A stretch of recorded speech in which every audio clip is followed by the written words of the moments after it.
नमस्कार मित्रों, मैं डॉक्टर कृति साहित्य कृति के यूट्यूब चैनल पर आपका बहुत बहुत स्वागत करती हूँ।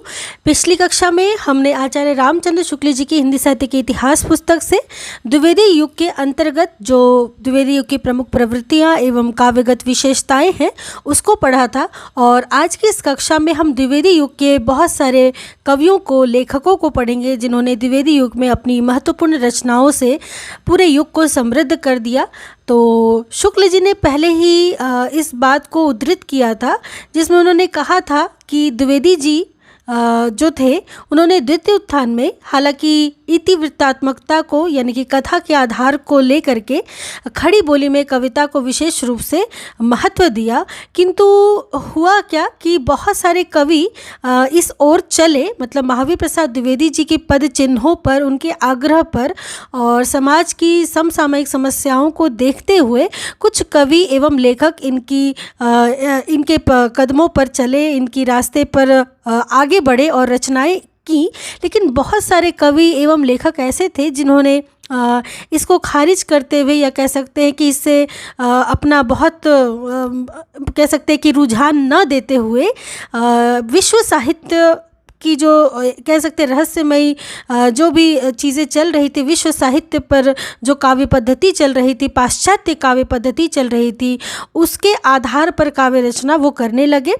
तो यहाँ पे कुछ ही कहते हैं द्विवेदी जी की गिने चुने ही कुछ ऐसे कवि एवं लेखक रह गए थे जिन्होंने द्विवेदी युग में खड़ी बोली को लेकर के काम किया और एक कह सकते खड़ी बोली के लिए एक समृद्ध विस्तृत स्थल का एक निर्माण किया। तो इन्हीं सभी लेखकों में जो महत्वपूर्ण के लेखक हैं द्विवेदी युग के, आज हम उन सबको पढ़ेंगे। तो सबसे पहला नाम आता है श्रीधर पाठक का। श्रीधर पाठक की बात करें तो एकांतवासी योगी, जो कि अक्सर परीक्षाओं में पूछी जाती है, कि बहुत दिनों पीछे पंडित श्रीधर पाठक ने खड़ी बोली में और भी रचनाएं की थी। ठीक है, खड़ी बोली की इनकी दूसरी जो पुस्तक है वो है श्रांत पथिक। ठीक है, एकांतवासी योगी खड़ी बोली में रचना है, वही श्रांत पथिक जो खड़ी बोली में लिखा गया है, अनुवादित ग्रंथ है। गोल्ड स्मिथ के ट्रैवलर का अनुवाद है ये श्रांत पथिक। तो ऐसे प्रश्न आते हैं कि किस रचना का अनुवाद है श्रांत पथिक, तो गोल्ड स्मिथ के ट्रैवलर का अनुवाद है। और किस भाषा में अनुवाद किया गया था, तो खड़ी बोली में अनुवाद किया गया था। वहीं उजड़ ग्राम की बात करें तो यह डेजर्टेड विलेज का उजड़ ग्राम इन्होंने ब्रज भाषा में ही लिखा है। तो उजड़ ग्राम की जो भाषा है वो है ब्रज भाषा। ठीक है, अनुवाद। और जो श्रांत पथिक है उसका अनुवाद है खड़ी बोली में। तो आपको अलग अलग ध्यान रखना है, श्रांत पथिक का अनुवाद खड़ी बोली में, उजड़ ग्राम जो कि डेजर्टेड विलेज का अनुवाद है ये ब्रज भाषा में। तो ये दो तीन बातों का आपको विशेषतर ध्यान रखना है। और हम श्रीधर पाठक की बात करें तो इनकी एक रचना हमारे सामने आती है, सांध्य अटन। ठीक है, ये रचना कई बार परीक्षाओं में देखी गई है, तो ध्यान रखिएगा। सांध्य अटन जो कि महत्वपूर्ण रचना है। ठीक है, गद्य के से लंबे वाक्यों के छंद भी इन्होंने लिखे हैं। ठीक है, ये गद्य के से लगते हैं लेकिन जो है ये छंद में सभी वाक्य हैं सांध्य अटन में। तो ये सांध्य अटन भी है जो श्रीधर पाठक की रचना है। वहीं इनकी एक और रचना हमें मिलती है जो कि है स्वर्गीय वीणा। तो ध्यान रखिएगा, स्वर्गीय वीणा तथा सांध्य अटन ये श्रीधर पाठक की सभी रचनाएं हैं। शुक्ल जी कहते हैं कि यह कह आए हैं कि खड़ी बोली की पहली पुस्तक एकांतवासी योगी इन्होंने लावनी या ख्याल शैली के ढंग पर लिखी है। तो खड़ी बोली की जो पहली पुस्तक शुक्ल जी ने बताया है वो बताया एकांतवासी योगी को। तो इस दृष्टि से रचना बहुत ज़्यादा महत्वपूर्ण है, खड़ी बोली की पहली पुस्तक मानी है। और इसकी शैली की बात की जाए तो लावनी या ख्याल शैली के ढंग पर ये रचना हुई है, जहाँ पे पीछे खड़ी बोली को हिंदी के प्रचलित छंदों में ले आए थे। श्रांत पथिक की रचना इन्होंने रोला छंद में की है। वही अभी अभी हमने जो पढ़ा था श्रांत पथिक जो कि गोल्ड स्मिथ के ट्रैवलर का अनुवाद था खड़ी बोली में, श्रांत पथिक। तो ये जो रचना है ये रोला छंद में। ये भी प्रश्न कई बार आया है कि श्रांत पथिक जो रचना है वो किस छंद में है, तो वो है रोला छंद में। ठीक है, तो दो तीन बातों का आपको यहाँ पे ध्यान रखना है।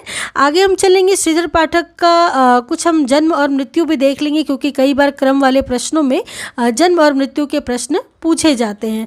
तो जब हम बात करें श्रीधर पाठक के जन्म और मृत्यु की, तो जन्म इनका हुआ था संवत 1916 में और मृत्यु हुई थी संवत 1985 में। तो इनका ये पूरा समय काल रहा था संवत 1916 से 1985। श्रीधर पाठक। अगले जो हमारे लेखक है वो है पंडित अयोध्या सिंह उपाध्याय हरिऔध जी। हरिऔध जी को तो आप भली भांति परिचित है ही, इनकी बहुत सारी रचनाएं भी हमने पढ़ी है और यहाँ पे भी पढ़ेंगे। तो भारतेंदु के पीछे द्वितीय उत्थान के पहले ही हिंदी के लब्ध प्रतिष्ठित कवि पंडित अयोध्या सिंह उपाध्याय हरिऔध जी नए विषयों को लेकर के चल पड़े थे द्विवेदी युग में। खड़ी बोली के लिए उन्होंने पहले उर्दू के छंदों और ठेठ बोली को ही उपयुक्त समझा था। यानी खड़ी बोली के लिए उन्होंने पहले किसके छंदों को, उर्दू के छंदों को और ठेठ बोली को ही उपयुक्त समझा था। ठेठ बोली इसलिए क्योंकि ये जनता के सबसे नज़दीकी की भाषा होती है, नज़दीक की बोली होती है, जिसमें पूरी जनता, पूरा समाज ज़्यादा से ज़्यादा समझता है चीज़ों को। तो इसलिए इन्होंने खड़ी बोली के लिए इन्होंने सबसे पहले उर्दू के छंद, चूँकि उस समय उर्दू काफ़ी प्रचलित थी, इसका प्रयोग किया जा रहा था समाज में, और ठेठ बोली जो कि हमेशा से हमारे समाज में प्रचलित रही ही है। तो खड़ी बोली के लिए इन्होंने उर्दू के छंद और ठेठ बोली को ही उपयुक्त समझा था। इनकी रचनाओं की बात करें तो हम पाते हैं कि संवत 1971 में उन्होंने अपना प्रिय प्रवास नामक बहुत बड़ा काव्य प्रकाशित किया था। तो प्रिय प्रवास का यदि समय काल पूछा जाए तो संवत 1971, और प्रिय प्रवास के रचनाकार कौन है, तो अयोध्या सिंह उपाध्याय हरिऔध जी। तो अयोध्या सिंह उपाध्याय हरिऔध जी की ये जो रचना है प्रिय प्रवास, इसके अगर वर्ण विषय की बात की जाए तो यह काव्य अधिकतर भाव व्यंजनात्मक और वर्णनात्मक है। जैसा कि प्रिय प्रवास से आपको समझ में आ रहा है, अर्थात कि प्रिय का प्रवास, प्रिय का चले जाना। आप सभी जानते हैं कि जो श्री कृष्ण जी थे वे मथुरा से द्वारका चले गए थे, तो एक प्रकार से प्रवास, जो वियोग जो गोपियों ने झेला, और इसी पर कृष्ण के चले जाने पर ब्रज की दशा का वर्णन अयोध्या सिंह उपाध्याय हरिऔध जी ने अपनी रचना में किया है, जिसमें विरह वेदना से क्षुब्ध वचनावली प्रेम की अनेक अंतरदशाओं की व्यंजना करती हुई दूर तक चलती है। यानी कि ऐसे विरह वेदना के शब्द है, इसमें वचनावली है, ठीक है। कृष्ण के चले जाने पर ब्रज की दशा का वर्णन है। तो यदि वर्ण विषय पूछा जाए तो ये सभी क्या है, इसके वर्ण विषय हैं प्रिय प्रवास के। वहीं कुछ नमूनों के उदाहरण भी शुक्ल जी यहाँ पे प्रस्तुत करते हैं, जिसमें है रूपोद्यान प्रफुल्ल प्राय कलिका डाकेन्दु बिंबानना तनवंगी कलहासिनी सुरसिका क्रीड़ा कला पुत्तली शोभा वारिधि की अमूल्य मणिसी लावण्य लीलामयी श्री राधा मृदुभाषिणी मृगद्रगी माधुर्य सन्मूर्ति थी। वहीं दूसरा जो नमूना है वो है धीरे धीरे दिन गत हुआ पद्मिनी नाथ डूबे आई दोषा फिर गत हुई दूसरा वार आया यूं ही बीती विपुल घटिका और कोई वार बीते और कई वार बीते आया कोई ना मधुपुर से और ना गोपाल आए। ठीक है, तो आप देख ही सकते हैं इन पंक्तियों की किस प्रकार विरह की वेदना व्यक्त हुई है। आगे बात करते हैं। तो अब देखिए, इस प्रकार की कथा वस्तु की बात करने के बाद हरिऔध जी ने अब कुछ मुहावरों पर भी अधिक जोर दिया।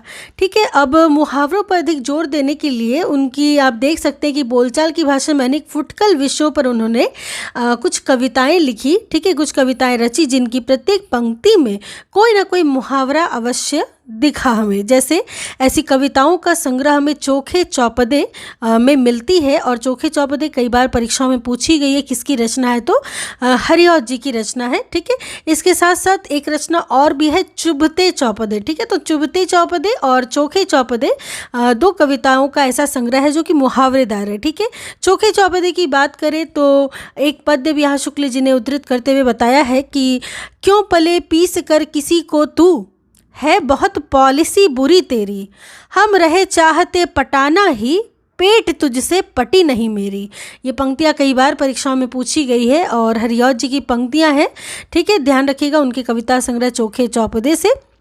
आगे शुक्ल जी लिखते हैं कि इनका एक और बड़ा काव्य वैदेही वनवास। ठीक है, एक और बड़ा जो हरिऔध जी का काव्य था वो था वैदेही वनवास। तो इस प्रकार कई हमने हरिऔध जी के रचनाओं को देखा, सभी महत्वपूर्ण रचनाएं हैं और बराबर पूछी जाती है परीक्षाओं में। अब हम चलेंगे हमारे अपने अगले कवि की ओर। तो हमारे जो अगले द्विवेदी युग के रचनाकार हैं वो हैं स्वयं पंडित महावीर प्रसाद द्विवेदी जी। इस द्वितीय उत्थान के आरंभ काल में हम पंडित महावीर प्रसाद द्विवेदी जी को पद्य रचना की एक प्रणाली के प्रवर्तक के रूप में पाते हैं। यानी कि पद्य रचना की एक प्रणाली जो कि इन्होंने काव्य भाषा को, पद्य की भाषा को खड़ी बोली की ओर आगे बढ़ाया, यानी कि काव्य के रूप में खड़ी बोली को स्थापित करने का श्रेय द्विवेदी जी को ही जाता है। इसलिए शुक्ल जी यहाँ लिखते हैं कि द्वितीय उत्थान के आरंभ काल में हम पंडित महावीर प्रसाद द्विवेदी जी को पद्य रचना यानी काव्य की रचना की एक प्रणाली यानी कि खड़ी बोली की प्रणाली के प्रवर्तक के रूप में पाते हैं।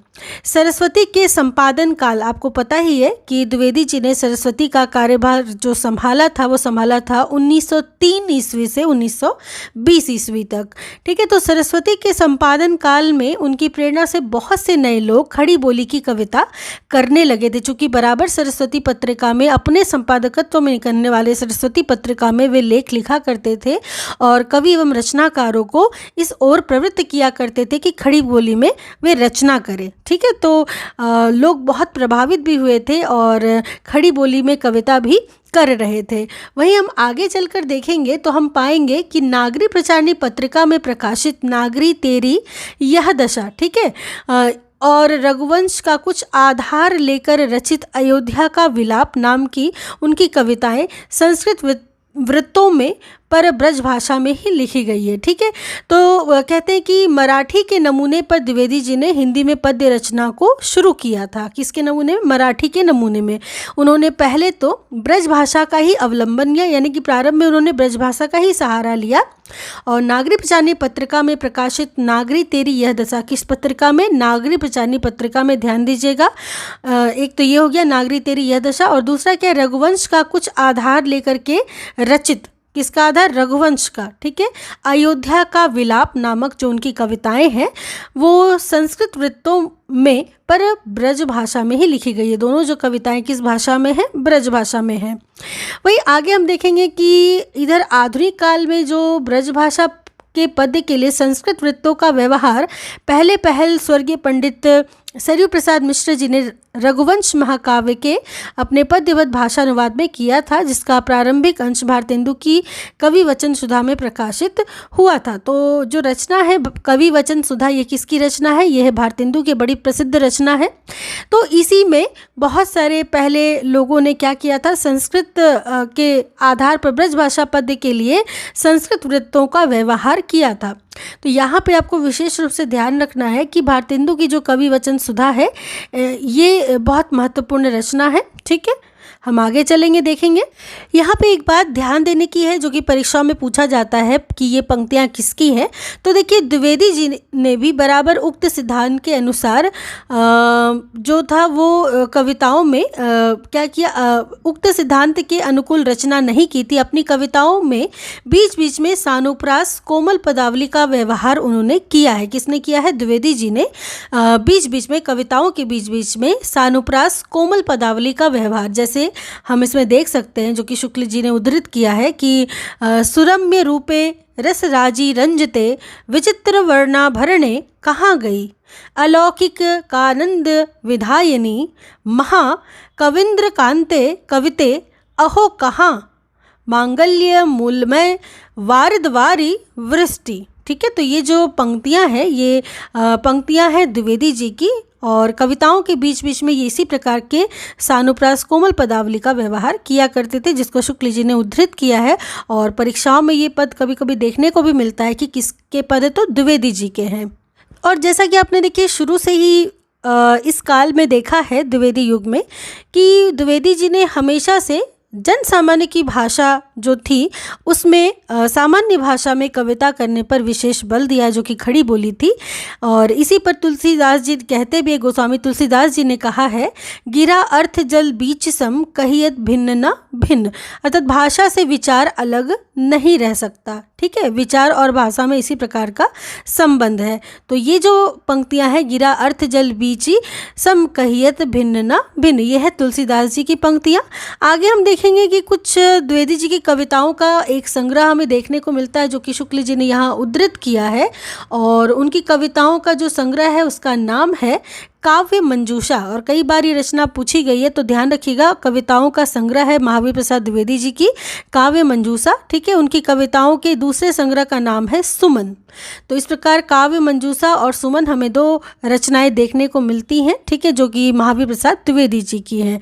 अब हम चलेंगे अपने अगले कवि की ओर, जिनका नाम है बाबू मैथिली शरण गुप्त जी। गुप्त जी से तो आप परिचित हैं ही, आपको पता ही है, गुप्त जी ने बड़े सुंदर सुंदर रचनाएं की हैं और प्रबंध काव्य भी लिखे हैं। तो आज जैसे यशोधरा, साकेत जैसी रचनाएं हमें देखने को मिलती है मैथिली शरण गुप्त जी को, तो हम देखेंगे कि सरस्वती का संपादन द्विवेदी जी के हाथ में आने के प्राय 3 वर्ष पीछे, मतलब 3 वर्ष पहले, संवत 1963 से बाबू मैथिली शरण गुप्त जी, यहाँ संवत की बात की जा रही है, ध्यान रखिएगा, संवत 1963 से बाबू मैथिली शरण गुप्त जी की खड़ी बोली की कविताएं उक्त पत्रिका में निकलने लगी। ठीक है, मतलब सरस्वती का जब कार्यभार का संपादन किया द्विवेदी जी ने, उसके 3 वर्ष पहले से ही मैथिली शरण गुप्त जी खड़ी बोली में कविताएं लिख रहे थे पत्रिका में। ठीक है, और उनके संपादन काल तक बराबर निकलती रही इस प्रकार की रचनाएं खड़ी बोली की। ठीक है, गुप्त जी की।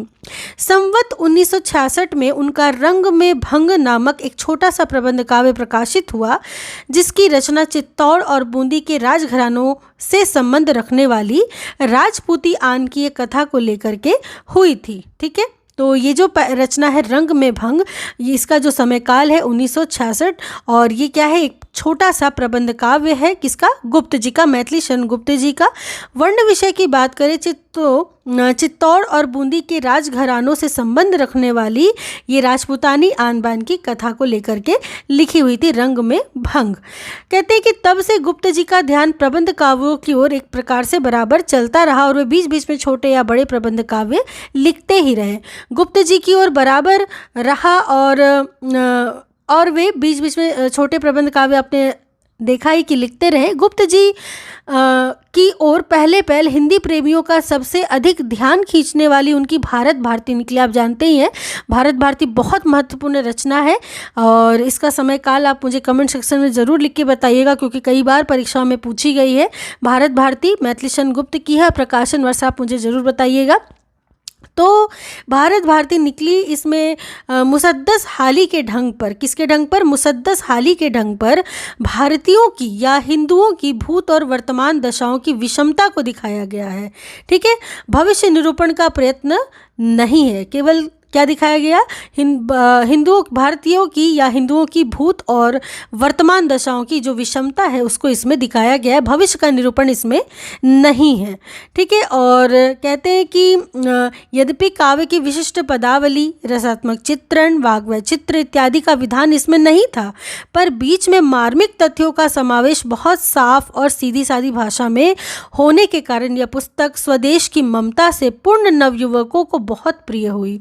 प्रस्तुत विषय को काव्य का पूर्ण स्वरूप ना दे सकने पर भी इसने हिंदी कविता के लिए खड़ी बोली की क्या की उपयुक्तता अच्छी तरह से सिद्ध कर दिया। इसी ढंग पर बहुत पीछे इन्होंने हिंदू लिखा। हिंदू भी जो रचना है वो किसकी है, गुप्त जी की है। फिर केशों की कथा, स्वर्ग सहोदर इत्यादि बहुत सी फुटकल रचनाएं इनकी सरस्वती में निकलती रही, जो कि मंगल घट में संग्रहित है। किसमें है, सरस्वती में जितनी इनकी रचनाएं निकली थी वे सभी मंगल घट में संग्रहित है। जैसे हिंदू है, केशों की कथा है, स्वर्ग सहोदर है, फुटकल रचनाओं का संग्रह है मंगल घट। ध्यान रखिएगा फुटकल रचनाओं का। वहीं आगे देखेंगे तो अब तक ये 9-10 छोटे बड़े प्रबंध काव्य लिख चुके हैं। तो कितने प्रबंध काव्य, लगभग 9-10 छोटे बड़े प्रबंध काव्य ये लिख चुके हैं। और देखेंगे जिनके नाम इस प्रकार हैं, रंग में भंग, जयद्रथ वध, विकट भट्ट, पलासी का युद्ध, गुरुकुल, किसान, पंचवटी, सिद्धराज, साकेत, यशोधरा। अंतिम 2 बड़े काव्य हैं। तो ध्यान दीजिएगा, फिर से एक बार हम देख लेंगे इनकी रचनाओं को, जिसमें रंग में भंग, जयद्रथ वध, विकट भट्ट, पलासी का युद्ध, गुरुकुल, किसान, पंचवटी, सिद्धराज, साकेत एवं यशोधरा। अंतिम जो है 2 वो क्या है, बड़े काव्य, यानी कि साकेत और यशोधरा जो है वो बड़े काव्य हैं। विकट भट्ट में जोधपुर अब देखिए एक रचना और जो ये यहाँ पे विकट भट्ट आपने देखा, तो इसके वर्ण विषय की बात की जा रही है कि विकट भट्ट में जोधपुर के एक राजपूत सरदार की 3 पीढ़ियों तक चलने वाली बात की टेक की अद्भुत पराक्रम पूर्ण कथा है।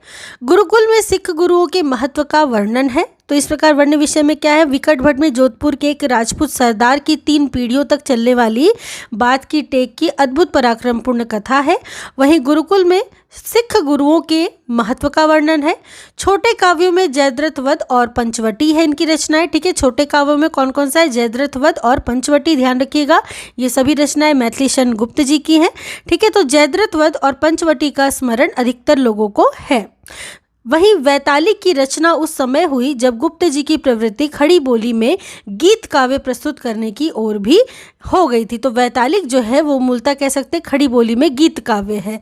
तो इस प्रकार जो ये सभी रचनाएं थी, वही हम आगे देखेंगे। तो झनकार में कुछ रचनाएं संग्रहित थे, जैसे कि कहते हैं कि तृतीय उत्थान में छायावाद के नाम से रहस्यात्मक कविताओं का कलरव सुन इन्होंने भी कुछ गीत रहस्यवादियों के स्वर में गाए थे, जो कि झंकार में संग्रहित, यानी कि झंकार में किस प्रकार की रचना है, रहस्यवाद संबंधित रचनाएं हैं। ठीक है, झंकार में। वहीं साकेत और यशोधरा इनके 2 बड़े प्रबंध काव्य हैं। तो साकेत और यशोधरा का नाम तो आप अक्सर परीक्षाओं में देखते भी हैं और सुनते भी हैं। ये दोनों क्या है, मैथिली शरण गुप्त जी के 2 बड़े प्रबंध काव्य हैं। ठीक है, और साकेत की रचना तो मुख्यतः इस उद्देश्य से हुई कि उर्मिला काव्य की उपेक्षिता बनकर के ना रह जाए। तो मूलतः उर्मिला के ऊपर है साकेत। ठीक है, क्योंकि काव्य में उर्मिला को उपेक्षिता बना करके ना रखा जाए, इसलिए साकेत की रचना गुप्त जी ने की। पूरे 2 सर्ग 9 और 10 उनके वियोग वर्णन में खप गए हैं। ठीक है, तो ये पूछा जाता है कि उर्मिला का जो विरह वर्णन है वो किस सर्ग में है, तो 2 सर्गों में है, 9 और 10। ठीक है, ये पूरा जो है ये उर्मिला के विरह वर्णन पर ही प्रस्तुत किया है गुप्त जी ने। तो इस प्रकार आप देख सकते हैं कि ये जो रचना है साकेत, इसमें राम के अभिषेक की तैयारी से लेकर के चित्रकूट में राम भरत मिलन तक की कथा 8 सर्गों के अंतर्गत चलती है। तो ये भी कभी कभी पूछा जाता है कि इसका प्रारंभ कब से होता है, तो राम के अभिषेक की तैयारी से लेकर के चित्रकूट में राम भरत मिलन तक की कथा जो है वो 8 सर्गों में चलती है। इसके उपरांत 2 सर्गों तक उर्मिला की वियोगावस्था जो है उसकी नाना अंतर्वृत्तियों का विस्तार हमें बीच बीच में देखने को मिलता है। ठीक है, तो इस प्रकार अगर साकेत रचना से 2-3 तरह के प्रश्न पूछे जाए तो उसका उत्तर आप आसानी से यहाँ से दे सकते हैं। कुल 10 सर्ग हैं इसमें, ध्यान रखिएगा, जिनमें प्रथम 8 सर्गों में राम के राज्याभिषेक से लेकर के चित्रकूट में राम भरत मिलन तक का वर्णन है, और फिर अंतिम 9 और 10 में उर्मिला का विरह वर्णन है। ठीक है, तो इस प्रकार जो है साकेत की रचना गुप्त जी ने की है। वही अगली जो इनकी रचना है वो हम देखेंगे, जिसका नाम है यशोधरा। तो यशोधरा की रचना नाटकीय ढंग पर हुई है। किस ढंग पर हुई है, नाटकीय ढंग पर। उसमें भगवान बुद्ध के चरित्र से संबंध रखने वाले पात्रों के उच्च और सुंदर भावों की व्यंजना और परस्पर कथोपकथन है। यानी कि भगवान बुद्ध के चरित्र के संबंध रखने वाले पात्रों के उच्च और सुंदर भावों की व्यंजना को परस्पर कथोपकथन के माध्यम से प्रस्तुत किया गया है, जिसमें कहीं कहीं गद्य भी हमें मिलते हैं। तो ये तो हो गई यशोधरा की बात। आगे है द्वापर में। द्वापर जो रचना है गुप्त जी की, उसमें यशोदा, राधा, नारद, कंस, कुब्जा इत्यादि कुछ विशिष्ट व्यक्तियों की मनोवृत्तियों का अलग अलग मार्मिक चित्रण किया गया है। ठीक है, तो ध्यान रखिएगा, द्वापर जो इनकी रचना है गुप्त जी की, उसमें यशोदा की, राधा की, नारद की, कंस की और कुब्जा की जो है अलग अलग मनोवृत्तियों का मार्मिक चित्रण हमें देखने को मिलता है। किसमें, द्वापर में। तो इस प्रकार गुप्त जी ने अनग, तिलोत्तमा, चंद्रहास नामक 3 और छोटे छोटे पद्यबद्ध रूपक भी लिखे थे। क्या लिखे थे, रूपक, पदबद्ध रूपक थे ये सभी, ध्यान रखिएगा। अनग, तिलोत्तमा और चंद्रहास। अलग से भी पूछा जाता है कि किस प्रकार का है ये रचना, किस प्रकार की है, तो पदबद्ध रूपक है ये। ठीक है, अनग, तिलोत्तमा तथा चंद्रहास। वही अनग में कवि ने लोक व्यवस्था के संबंध में उठी हुई आधुनिक भावनाओं और विचारों का अवस्थान प्राचीन काल के भीतर ले जाकर के किया है। किसमें, ये जो रचना है अनग, इसी में। ठीक है, लोक व्यवस्था के संबंध में उठी हुई आधुनिक भावनाओं और विचारों का अवस्थान कहाँ किया है, प्राचीन काल के भीतर ले जाकर के किया है। वहीं कहते हैं कि भारतेंदु के समय में स्वदेश प्रेम की भावना जिस रूप में चली आ रही थी उसका विकास भारत भारती में हमें देखने को मिलता है। तो स्वदेश प्रेम से भरी हुई ये रचना है भारत भारती, जिसमें देश को जागृत करने के लिए और वर्तमान समस्याओं को उजागर करने तथा लोगों को इस अपने देश की रक्षा हेतु, अपने लोगों की रक्षा हेतु भारत भारती में संबोधित किया है गुप्त जी ने। ठीक है, आगे हम देखेंगे तो इसके अनंतर गुप्त जी ने कुछ बंग भाषा की कविताओं का अनुशीलन तथा मधुसूदन दत्त रचित ब्रजांगना, मेघनाथ वध आदि का अनुवाद भी किया है। ठीक है, तो अगर पूछा जाए तो मधुसूदन रचित ब्रजांगना, मेघनाथ वध आदि का अनुवाद किसने किया है? गुप्त जी ने किया है। ठीक है, बंग भाषा की कविताओं का अनुशीलन भी किया और मधुसूदन रचित ब्रजांगना, मेघनाथ वध आदि का अनुवाद किया। कहते हैं कि कुछ झुकाव प्रगीत मुक्तकों यानी लिरिक्स की ओर भी इनका गया था। अब हम आगे कुछ देखेंगे, जैसे कि भारत भारती के हमें कुछ नमूने शुक्ल जी ने यहाँ पे प्रस्तुत किए हैं। जैसे कि हम देख सकते हैं, क्षत्रिय सुनो अब तो कुयश की कालिमा को मेट दो, निज देश को जीवन सहित तन मन तथा धन भेंट दो, वैश्यों सुनो व्यापार सारा मिट चुका है देश का, सब धन विदेशी हर रहे हैं, पार है क्या क्लेश का। तो ये जो है ये भारत भारती से ली गई पंक्तियां हैं। वहीं हम आगे देखेंगे कुछ और पंक्तियां हैं जो कि इनकी दूसरी रचना जो है झनकार, उससे ली गई है। और आपको पता ही है ये जो झनकार इनकी रचना है ये छायावाद की जो रहस्यवादी भावना थी उसका समावेश, रहस्यवादी भावना का समावेश लेकर के इन्होंने झनकार की रचना की है। तो इसकी जो पंक्तियां हैं, थे हो और रहोगे जब तुम, थी हूँ और सदैव रहूँगी, कल निर्मल जल की धारा सी आज यहाँ कल वहाँ बहूँगी, दूती बैठी हूँ सजकर मैं, ले चल शीघ्र मिलूँ प्रियतम से, धाम धरा धन सब तजकर मैं। वहीं दूसरी पंक्तियां हैं, अच्छी आँख मिचौनी खेली, बार बार तुम छिपो और मैं खोजूं तुम्हें अकेली। वहीं अगली कुछ पंक्तियां हैं जिसमें लिखते हैं गुप्त जी, निकल रही है उर से आह, ताक रहे सब तेरी राह, चातक खड़ा चोंच खोले है, संपुट खोले सीप खड़ी, मैं अपना घट लिए खड़ा हूँ, अपनी अपनी हमें पड़ी। ठीक है, तो इस प्रकार की जो रहस्यात्मक बातें हैं वो झनकार में है। ये सभी पंक्तियाँ हम अभी आगे चलकर कुछ और महत्वपूर्ण पंक्तियों को पढ़ेंगे। ये जो पंक्तियाँ अभी हम पढ़ने वाले हैं ये सभी साकेत की ली हुई पंक्तियाँ हैं और कई बार प्रश्न पत्रों में ये सभी पंक्तियाँ पूछी जा चुकी है, तो बड़ी महत्वपूर्ण है, ध्यान से हम देखेंगे। जैसे वेदने तू भी भली बनी, पाई मैंने आज तुझी में अपनी चाह घनी, ये दो पंक्तियाँ हैं, बहुत ज़्यादा पूछी गई है। ठीक है, आगे हम देखेंगे सखी निरख नदी की धारा, ढलमल ढलमल चंचल अंचल झलमल झलमल तारा। ठीक है, वहीं ओ मेरे मानस के हास, खिल सहस्त्र दल सरस सुवास। ध्यान दीजिएगा, ये सभी की सभी जो पंक्तियां हैं वो हमारे साकेत जो रचना है गुप्त जी की उसी से ली गई हैं। अगली जो कुछ पंक्तियां हैं वो हम देखेंगे जिसमें वो लिखते हैं कि सजनी रोता है मेरा गान, प्रिय तक नहीं पहुंच पाती है उसकी कोई तान। ठीक है, तो ये सभी जो पंक्तियां हैं साकेत की पंक्तियां हैं और आप पिछले प्रश्न पत्रों को अगर पलट कर देखें तो ये सभी पंक्तियां आपको वहाँ पे देखने को मिलेंगी। तो इस दृष्टि से ये सभी बहुत महत्वपूर्ण पंक्तियां हैं, तो ध्यान रखिएगा। तो यहीं पे हमारे मैथिली शरण गुप्त जी का जो भी महत्वपूर्ण विषय बिंदु था वो समाप्त होता है और चलेंगे हम अपने अगले रचनाकार की ओर जिनका नाम है पंडित रामचरित उपाध्याय जी। तो पंडित रामचरित उपाध्याय जी की बात करें तो जो सबसे ज़्यादा महत्वपूर्ण विषय बिंदु है इनके बारे में वो है रामचरित चिंतामणि नामक एक बड़ा प्रबंध काव्य इन्होंने लिखा था, जिसके कई एक प्रसंग बहुत सुंदर बन पड़े हैं। जैसे अंगद रावण संवाद, ये बहुत सुंदर संवाद है। ठीक है, रामचरित चिंतामणि में संग्रहित है, तो ध्यान दीजिएगा। ठीक है, रामचरित चिंतामणि नामक एक प्रबंध काव्य इन्होंने लिखा था जिसमें अंगद रावण संवाद बड़ा महत्वपूर्ण है। अब हमारे अगले जो लेखक है वो है पंडित गिरिधर शर्मा नवरत्न जी। इनके बारे में आपने काफ़ी सुना होगा। तो गिरिधर शर्मा नवरत्न जी जो है राजपूताने से निकलने वाले विद्या भास्कर नामक एक पत्र का संपादन भी इन्होंने कुछ दिन तक किया था। किस पत्र का? विद्या भास्कर भास्कर नामक। वहीं गोल्डस्मिथ के हर्मिट यानी कि एकांतवासी योगी का इन्होंने संस्कृत श्लोकों में अनुवाद किया। ठीक है, तो गोल्डस्मिथ के हर्मिट का जो कि एकांतवासी योगी के रूप में अनुवाद हुआ था इसका इन्होंने संस्कृत श्लोकों में अनुवाद किया था। किसने? पंडित गिरधर शर्मा नवरत्न जी ने। वहीं रविंद्र बाबू की गीतांजलि का हिंदी पद्यों में इनका अनुवाद बहुत पहले निकल चुका था, तो इनकी अनुवाद के भी एक पुस्तक जो कि एकांतवासी योगी का अनुवाद इन्होंने संस्कृत श्लोकों में किया। वहीं रविंद्र बाबू की गीतांजलि का हिंदी पद्यों में अनुवाद किया था। ठीक है, साथ साथ माघ के शिशुपाल वध के 2 सर्गों का अनुवाद इन्होंने हिंदी माघ के नाम से किया है। तो विशेषकर गिरधर शर्मा नवरत्न जी अनुवादित पुस्तकों के रचयिता हैं। ठीक है, आगे हम चलेंगे अपने अगले लेखक की ओर, जिनका नाम है पंडित लोचन प्रसाद पांडे जी।